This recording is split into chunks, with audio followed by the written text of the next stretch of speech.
우리들은 흔히 예수 믿으면 복 받습니다, 예수 믿으면 모든 문제가 해결됩니다 라고 말하면서 전도도 합니다. 많은 사람들도 이 말을 듣고 축복에 대해 기대하고 교회에 나오기를 시작을 하죠.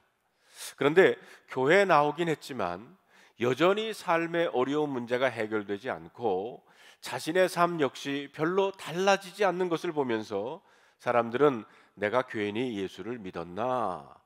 라고 질문을 하기도 합니다.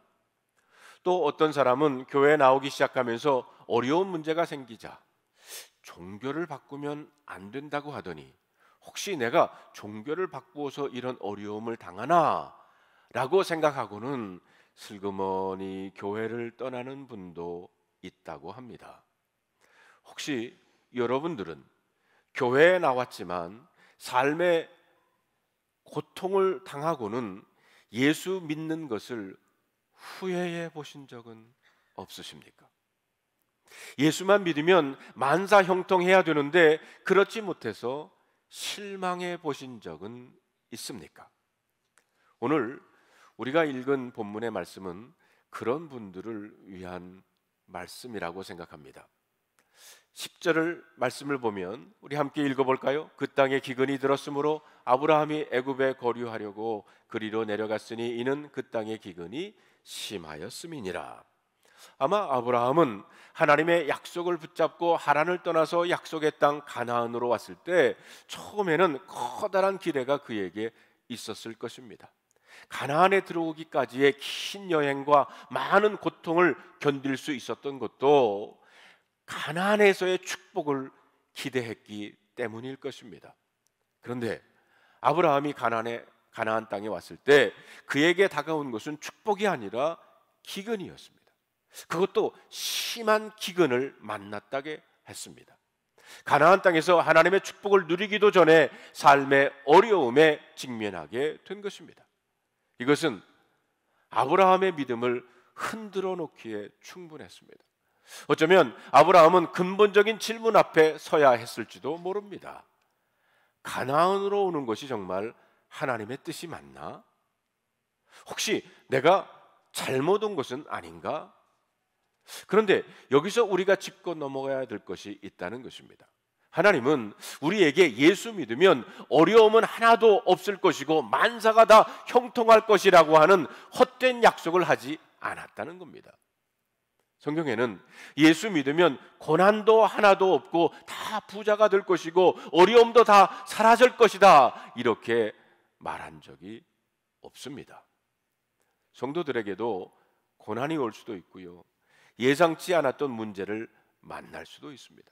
성경을 보면 우리 믿음의 선배들의 삶 역시 많은 고난과 어려움을 당한 것을 우리는 알 수가 있습니다.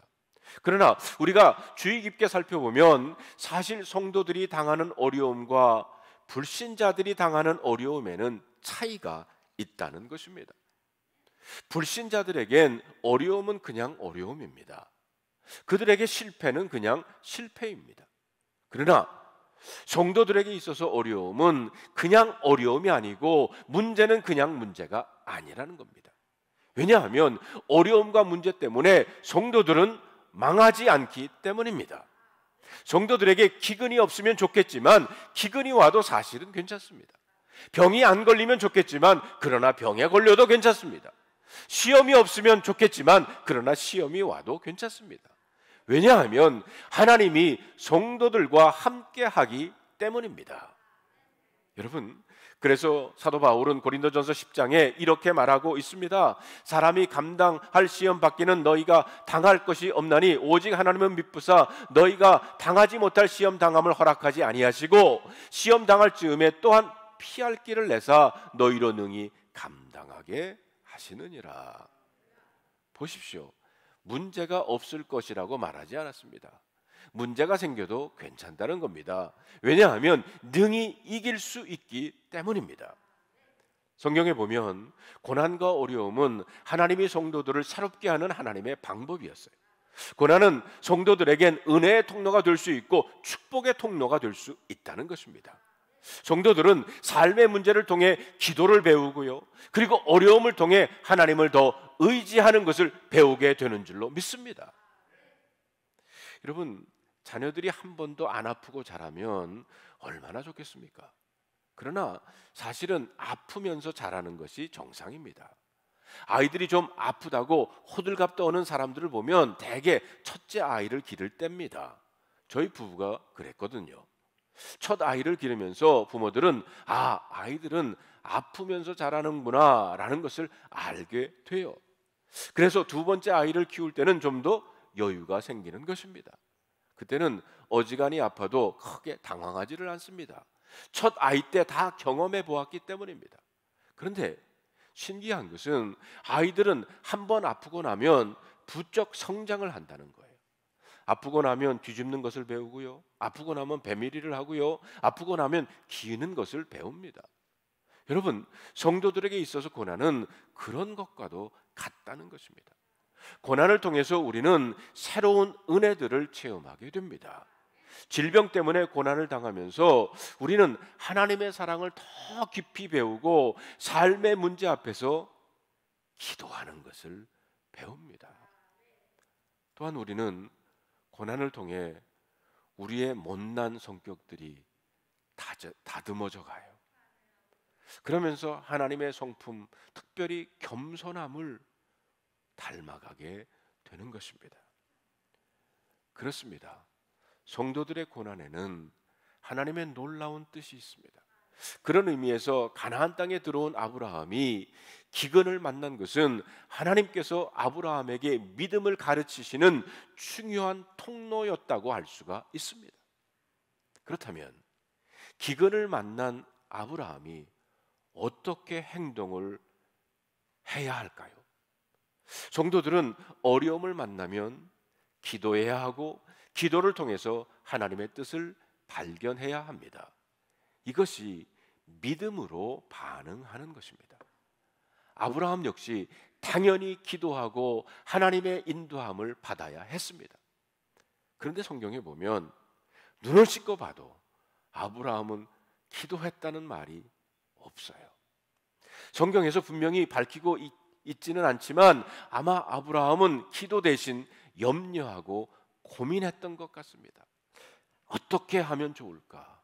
그러다가 그가 슬그머니 내린 결론이 바로 기근이 없는 애굽으로 도망가는 것이었습니다. 아브라함이 애굽으로 가기로 결정한 것은 믿음의 결정이 아니었어요. 단지 문제를 피하여 도망가기로 한 것에 불과했습니다. 누구나 어려움이 닥쳐오면 본능적으로 몸을 움츠리고 피할 길을 찾습니다.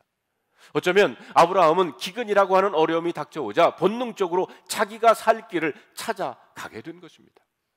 그는 아직 믿음의 사람이 아니었어요. 그는 믿음으로 반응하는 것에는 아직 미숙했다는 것입니다. 그저 본능적으로 인간적인 방법으로 결정한 것입니다. 그런데 중요한 것은 삶의 문제는 피한다고 해결되는 것이 아니라는 겁니다. 문제를 피하는 것은 오히려 더 큰 문제를 만날 가능성이 많습니다. 보십시오. 아브라함은 기근을 피해 가지고 애굽 땅으로 내려갔는데 그곳에서 그는 더 크고 심각한 문제를 만나게 됩니다. 어떤 문제였습니까? 애굽으로 돌아가던 아브라함은 애굽에 가까이 오자 그의 마음에 두려움이 몰려오기를 시작합니다. 이 낯선 곳에서 누가 나를 지켜줄 것인가? 혹시 애굽 사람들이 내 아내를 탐내 가지고 나를 죽이고 아내를 빼앗아 가면 어떻게 하나? 라는 생각이 불현듯이 그의 마음을 흔들어 놓기를 시작했던 거예요. 아마 아브라함의 아내 사례는 아름다운 여인이었던 것 같습니다. 문제를 피하면 될 줄 알았는데 또 다른 문제가 아브라함에게 다가왔어요. 이렇게 되자 아브라함은 또 고민하고 걱정합니다. 어떻게 하면 이 어려움을 피해갈 수 있을까? 인간적인 방법을 찾기를 시작했어요. 이번에도 역시 그는 기도하지 않았습니다. 단지 인간적인 방법을 찾아 고민했어요. 혹시 여러분 이런 아브라함이 우리와 비슷하다는 생각이 들지 않습니까? 어떻게 이 문제를 풀어나갈까 고민하던 아브라함에게 신기하게도 순간적으로 기발한 아이디어가 떠올랐습니다. 그것은 바로 자기 아내 사례를 자기 누이라고 사람들을 속이는 것이었어요. 그러면 아내 때문에 자기가 살 수 있을 것이라는 생각을 했던 것 같습니다. 그래서 아내 사라에게 이렇게 부탁을 합니다. 여보, 내가 보기에 그대는 너무 아름답소. 만약 애굽 사람들이 당신을 보면 이는 저 사람의 아내라고 하고 나를 죽이고 당신을 살릴 것 같으니 여보, 누가 당신과 나의 관계를 묻거든 내 누이라고 대답을 해주세요. 그러면 당신 때문에 내가 안전하고 내 목숨을 지킬 수 있을 것 같소. 겨우 참신한 아이디어라고 생각해낸 것이 바로 이런 것이었습니다. 사랑하는 여자 성도 여러분, 만약 여러분들이 남편에게 이런 제안을 받았다면 여러분은 어떻게 하시겠습니까?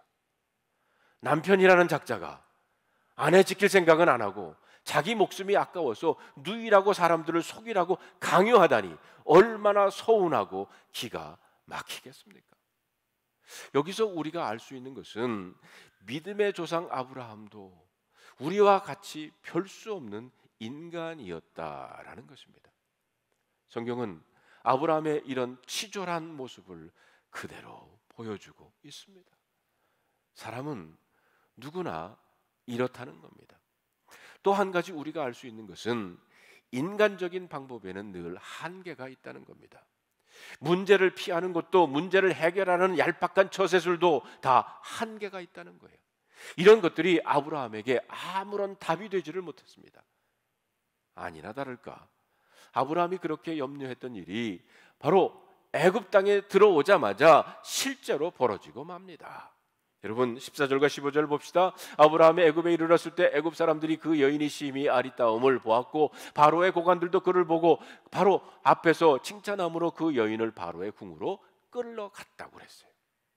아브라함의 살해 아내의 미모가 금방 애굽 사람들에게 소문이 나게 되었고요. 바로 왕은 아브라함의 아내 사례를 궁으로 빼앗아갔습니다. 성도 여러분, 원래 아브라함이 만든 꾀는 아내 사례를 빼앗기는 것이 아니었습니다. 아내 사례 때문에 자기가 사는 것이었습니다. 그런데 오히려 바로에게 아내를 빼앗기게 되었다는 거예요. 인간적인 방법은 이렇게 어리석습니다. 자 보십시오. 기근을 피하여 애굽으로 왔다가 아브라함은 인생에 더 큰 어려움을 만나게 됩니다. 아내를 빼앗기고 가정이 깨어질 위기를 당하게 된 거예요. 이제 아브라함의 힘으로는 더 이상 어떻게 해볼 수 없게 됐어요. 이때 아브라함에게 있어서 가능성은 두 가지 방법밖에 없었어요. 하나의 방법은 목숨을 걸고 아내를 지키는 것이고요. 그리고 다른 것은 아내를 빼앗기고 자신은 살아남는 것입니다. 그러나 사실 이 두 가지 가능성 중에 어느 것도 아브라함에게는 답이 아니었다는 겁니다. 목숨을 걸고 아내를 지키는 것도 아내 세례를 빼앗기고 자기가 살아남는 것도 온전한 답이 아니었어요. 이러지도 못하고 저러지도 못하는 너무 난처하고 고통스러운 순간이 그에게 닥쳐온 것입니다. 성도 여러분, 혹시 여러분들은 이런 두 가지 가능성 앞에서 밤에 잠을 못 이루며 고민해 본 적이 있으십니까? 이렇게 해도 답이 아니고 저렇게 해도 해결되지 않은 문제 앞에서 깊은 고민과 갈등을 해본 적이 있습니까? 정말 아브라함에게는 답이 없었습니다. 결국 그는 어쩔 수 없이 아내를 내주었어요. 대신에 아브라함은 바로에게 많은 선물을 받습니다. 양과 소와 노비와 암수, 나귀, 낙타를 받았다고 그랬어요. 여러분, 아브라함은 이 선물을 받아서 좋았을까요? 좋았다고 그러면 정말 나쁜 놈이죠. 아닙니다. 아브라함의 마음이 얼마나 비참했겠습니까? 그런데 성경은 여기서 끝나지 않습니다. 하나님은 성도들의 삶이 비극으로 끝나도록 내버려 두지를 않습니다. 오늘 본문에 보면 너무 극적으로 이 문제가 해결됩니다. 절대로 해결될 수 없을 것 같았던 문제가 한꺼번에 해결이 돼요. 아브라함은 아내 사례를 되찾죠. 그리고 애굽 땅에서 안전을 보장받게 됩니다. 이미 바로 왕에게 받은 선물도 그로 인해서 그가 큰 부자가 됐어요. 어떻게 이런 일이 있을 수 있습니까? 아무런 방법도 없던 아브라함에게 어떻게 도대체 무슨 일이 일어난 겁니까? 우리가 알다시피 아브라함에게는 두 가지 가능성밖에는 없었어요. 다른 방법이 그에게는 없었습니다. 목숨을 걸고 아내를 지키는 것, 아니면 아내를 빼앗기고 자신은 살아남는 것, 이 두 개의 가능성 앞에 그는 고민했습니다. 사실 그는 하나님이 살아계시다는 사실을 잊고 있었어요. 자기를 갈대 우르에서 불러내시고 가나안으로 오게 하신 하나님을 그는 고려조차도 하지 않았다는 겁니다. 그런데 여러분 보십시오. 아브라함은 하나님을 잊었지만 하나님은 아브라함을 잊지 않았다는 겁니다. 아브라함이 내세운 두 개의 가능성이 아니라 제3의 방법으로 하나님께서 이 일에 개입하기를 시작하십니다. 하나님의 역사적인 개입, 하나님의 간섭은 믿음이 모자랐던 아브라함이 생각지도 못했던 제3의 가능성이었습니다. 그렇다면 하나님이 어떻게 이 일에 개입하셨습니까? 성경은 분명히 말하지 않고 있기 때문에 어떤 방법으로 바로에게 나타나셨는지는 잘 모릅니다. 꿈에 나타나서 넌 한번 죽어볼래? 이렇게 말을 했는지, 아니면 밤에 잠 못 이루도록 온몸을 아프게 했는지, 가족 중에 누가 죽었는지, 어쨌든 성경의 기록에 의하면 사례를 바로의 궁에서 데려온 그날 밤 바로와 그의 집에 큰 재앙이 임했다는 겁니다. 17절에 보니까 여호와께서 아브라함의 아내 사레의 일로 바로와 그의 집에 큰 재앙을 내리신지라. 하나님이 바로와 그의 집에 재앙을 내렸다고 성경은 분명히 말하고 있습니다. 바로는 자기에게 미친 재앙이 바로 사레 때문인 줄을 알았어요. 그리고 사레가 아브라함의 아내인 것도 알게 되었습니다. 그래서 사레를 고스란히 아브라함에게 되돌려 보내게 됩니다. 중요한 것은 이 사건이 아브라함에게 있어서는 평생 잊을 수 없는 너무나도 놀라운 사건이 되었다는 겁니다. 아브라함의 믿음이 새로워진 놀라운 사건이 된 것이 분명해요. 이 일을 통해서 아브라함은 하나님을 신뢰하는 것을 배우게 됩니다. 아브라함에게 충격적으로 다가온 하나님, 그것은 바로 인간의 방법, 인간의 가능성을 뛰어넘는 제3의 가능성이었습니다. 사랑하는 성도 여러분, 믿음이란 도대체 무엇입니까? 제가 볼 때 믿음이란 영적 감각입니다. 육체에는 시각, 청각, 촉각이 있듯이 영에는 믿음이 있는 겁니다. 우리는 믿음이라고 하는 영적인 감각 기관을 통해 눈에 보이지 않는 실제인 하나님을 만나고 하나님을 알게 되는 줄로 믿습니다. 이것을 다른 말로 하면 입체적인 시각이라고 할 수가 있어요. 대부분의 사람들은 평면적인 삶을 삽니다. 말하자면 나와 내가 가지고 있는 문제 사이에 사람들은 고민을 한다는 거예요. 나와 내 가정, 나와 내 직장, 나와 내 사업, 나와 너 다 평면적으로 봅니다. 그래서 문제를 해결할 때도 평면적으로 해결합니다. 내가 어떻게 저 문제를 해결할까? 어떻게 해볼까? 저렇게 해볼까? 하나님을 모르는 사람들은 그렇게 평면적인 시각을 가지고 있다는 거예요.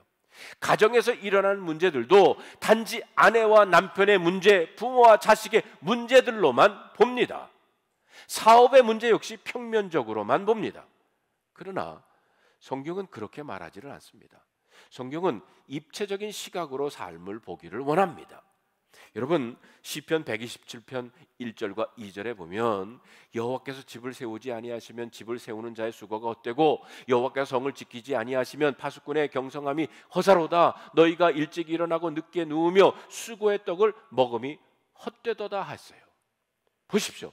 사람들은 내가 집을 세운다고 생각을 합니다. 그러나 하나님은 아니라고 그래요. 여호와께서 집을 세워주신다고 말합니다. 또 사람들은 파수꾼이 성을 지키면 된다고 말합니다. 그러나 하나님은 다르게 말합니다. 하나님이 이 성을 지켜주어야 한다는 것입니다. 내가 돈을 열심히 벌면 다 됩니까? 아닙니다. 하나님이 지켜주셔야 합니다. 우리는 믿음으로 하나님이 계시다는 사실, 하나님이 내 상황 속에 개입하신다는 사실을 알아야 합니다. 여러분, 믿음이란 영적인 눈을 뜨는 겁니다. 다시 말하자면 믿음이란 평면적인 시각에서 입체적인 시각으로서의 전환입니다. 열왕기 6장에 보면 엘리사와 그의 종에 대한 이야기가 나옵니다. 이스라엘 주변국에 아람이라고 하는 강대국이 있었어요. 이 나라 왕이 이스라엘 치려고 여러 번 군대를 보냈지만 번번이 실패를 하고 말아요. 보낼 때마다 이스라엘 군대가 미리 매복을 해가지고 아람 군대를 사로잡고 맙니다. 계속 실패하던 이 아람 왕이 너무 화가 나서 자기 부하들을 불러가지고 필시 우리 중에 적의 첩자가 있는 것이 분명하다. 그렇지 않고서 아무리 모르게 보낸 군대가 어떻게 이스라엘 군대에게 매번 그렇게 패배를 하냐, 이렇게 말했어요. 그러자 신하 중에 하나가 이런 말을 왕에게 합니다. 왕이요, 그렇지가 않습니다. 첩자가 있는 것이 아니라 이스라엘에는 엘리사라고 하는 선지자가 있는데 그가 왕이 하는 말을 다 듣습니다. 심지어는 침실에서 하는 말도 다 압니다. 그러자 아람 왕은 이스라엘을 치기 전에 우리가 엘리사를 죽여야겠다 이렇게 생각을 하고는 군대를 엘리사에게 있는 그 도단성에 보내게 돼요. 그날 밤 수많은 아랍 군대가 도단성을 포위하게 돼요. 이튿날 아침에 되었을 때 엘리사를 섬기는 종이 아람 군대가 도단성을 완전히 포위해 있는 것을 보게 돼요. 이 종은 깜짝 놀라가지고 엘리사에게 와가지고 주님, 우리가 어찌하면 좋겠습니까? 걱정을 해요. 그런데 엘리사 선지자는 조금도 두려워하지 말라면서 이렇게 말합니다. 두려워하지 말라. 우리와 함께한 자가 저와 함께한 자보다 많다 그래요. 그리고 종을 위해서 이렇게 기도합니다. 여호와여, 원컨대 저의 눈을 열어서 보게 하옵소서. 저의 눈을 열어서 보게 하옵소서. 그때 하나님은 그 사환의 눈을 열어주시죠. 그 순간 그 종은 불말과 불병거가 산에 가득하여 엘리사를 둘러싸고 있는 것을 보게 됩니다. 그때부터 그 종은 두려워하지 않았어요. 여러분, 저는 이 말씀을 읽을 때마다 묵상할 때마다 참 좋습니다. 믿음이 무엇입니까? 영적인 눈이 열려서 하나님의 군대를 보는 겁니다. 종은 기도하기 전에는 평면적인 시각으로 이 문제를 봤어요. 아람 나라 군대가 쳐들어왔구나, 큰일 났구나, 빨리 도망가야 되는데 어떻게 도망을 하지? 그런 종의 눈이 열려서 하나님의 군대를 보게 된 겁니다. 하나님의 개입을 보게 된 거예요. 영적인 눈이 열리자 지금까지 보지 못했던 하나님을 보는 겁니다. 이것이 바로 믿음입니다. 그렇습니다. 믿음은 영적인 눈을 뜨는 것, 곧 입체적인 시각을 갖는 겁니다. 성경에 나오는 믿음의 사람들은 모두가 다 이런 입체적인 시각, 영적인 눈을 뜬 사람들이었어요. 그 중에 대표적인 사람이 다윗 아닙니까? 다윗이 골리앗과 싸울 때를 한번 기억해 보세요. 블레셋의 장군 골리앗 앞에 이스라엘 군인들은 다 두려워했어요. 왜냐하면 평면적인 시각을 가졌기 때문에요. 골리앗은 크고 나는 작았습니다. 이렇게 본 거예요. 그런데 다윗은 입체적인 시각을 가졌어요. 그래서 그는 이렇게 말합니다. 너는 칼과 창과 단창으로 내게 나오거니와 나는 만군의 여호와의 이름으로 내게 가노라. 오늘 여호와께서 너를 내 손에 붙이셨다. 보십시오. 다윗은 전쟁이 다윗과 골리앗 또는 이스라엘과 블레셋이라고 하는 평면적인 관계에 있다고 말하지 않고 입체적인 관계, 곧 하나님께 속한 것이라고 보고 있는 겁니다. 또 보세요.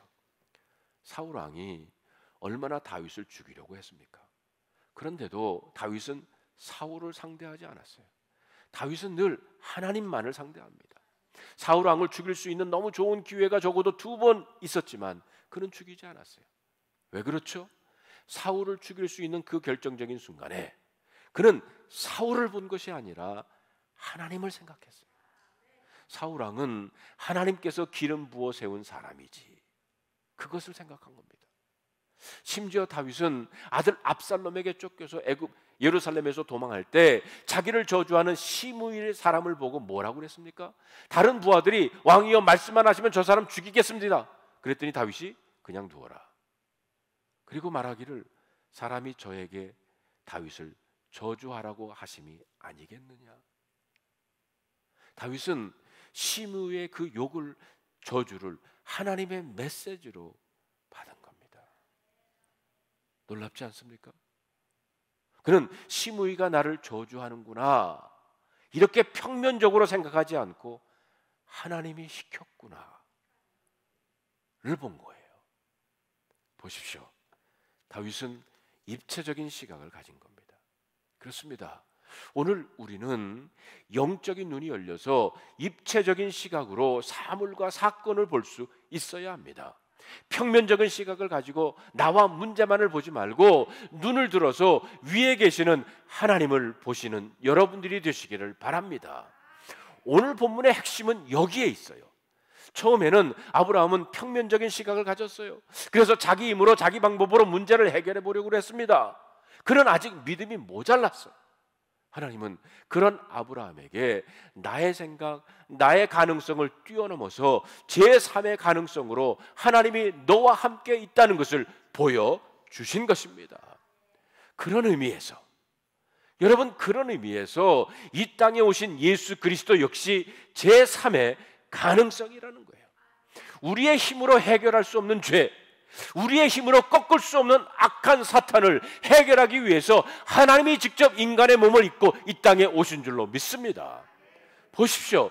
우리는 죄의 문제를 우리 스스로 해결할 수가 없습니다. 우리에게 다가오는 죽음과 심판을 우리 스스로 해결할 수가 없습니다. 고민한다고 되는 것도 아닙니다.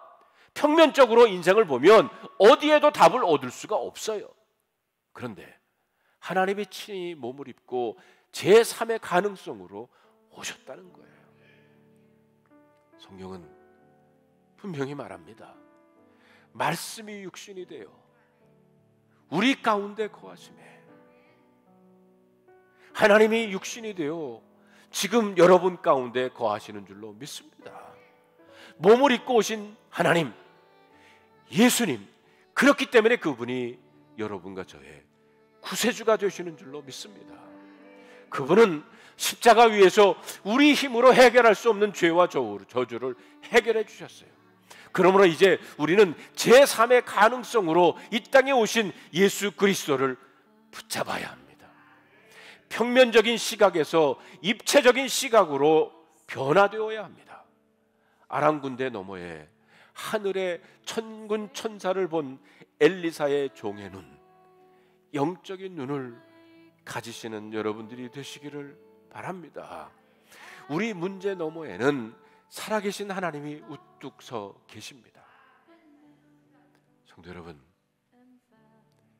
힘든 일이 있으십니까? 절망하지 마십시오. 하나님이 살아계십니다.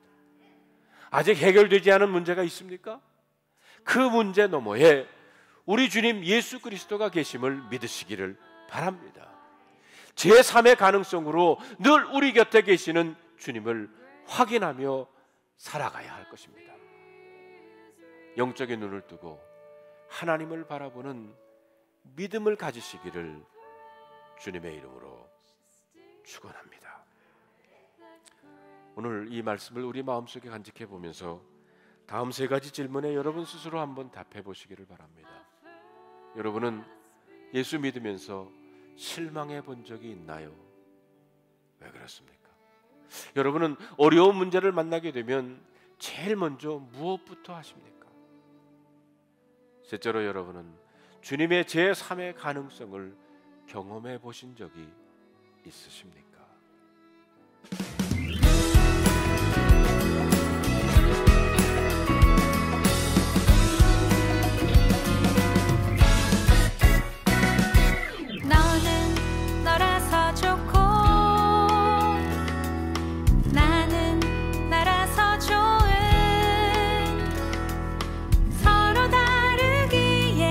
서로가 소중해